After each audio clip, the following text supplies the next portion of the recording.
శ్రద్ధ పడవ ఉండేది లేదు. ఆ కోస్టల్ పోలీసులు ఉన్నారు అంటే వాళ్ళ దగ్గర వాళ్ళు పోవటానికి కూడా వాళ్ళకి అవకాశం లేని పరిస్థితులు ఉన్నాయి. ఇవన్నీ కూడా మీకు కూడా తెలుసు. కాబట్టి దాని పెద్దది 2 కోట్లు కొనటమా, లేకపోతే మన వాళ్ళ ఫోర్స్ పెంచడమా, లేదా గవర్నమెంట్ నుంచి వచ్చే బార్డర్లోనే మన వాళ్ళు ఏం చేస్తే బాగుంటుంది అనేది కూడా మన ప్రభుత్వం ఆలోచిస్తుంది.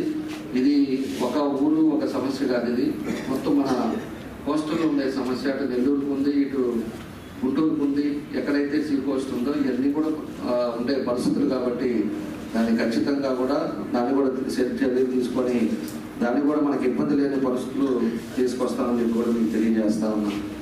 కాబట్టి ప్రభుత్వంలో మనం వచ్చిన తర్వాత ఏదైతే మనకి ఇంకా పెండింగ్ ఉన్నాయి, మన వాళ్ళంతా కూడా పోయినప్పుడల్లా చెప్తానే ఉన్నారు, హౌస్ సైట్స్ లేవు, ఉండే ఇంట్లో పెద్దవాళ్ళు అయిపోయారు, పిల్లలంతా ఎక్కువ అయిపోయారు, అదేవిధంగా వాళ్ళు వచ్చినప్పుడు ఇబ్బంది అవుతుంది, హౌస్ సైట్స్ కావాలని చెప్పారు.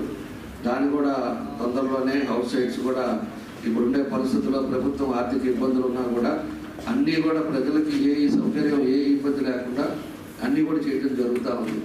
మీ పల్లిపాలెం వల్ల కూడా మన స్కూలు ఒకటి మనకి కావాలి అంటే అప్పటికప్పుడు మాట్లాడేసి మనకి అంతా కూడా కొత్తపట్నం వెళ్తా ఉంటే ఎక్కువ మంది పిల్లలు మన దగ్గర ఉన్నారు అంటే మళ్ళీ అక్కడ కూడా పెట్టించాం.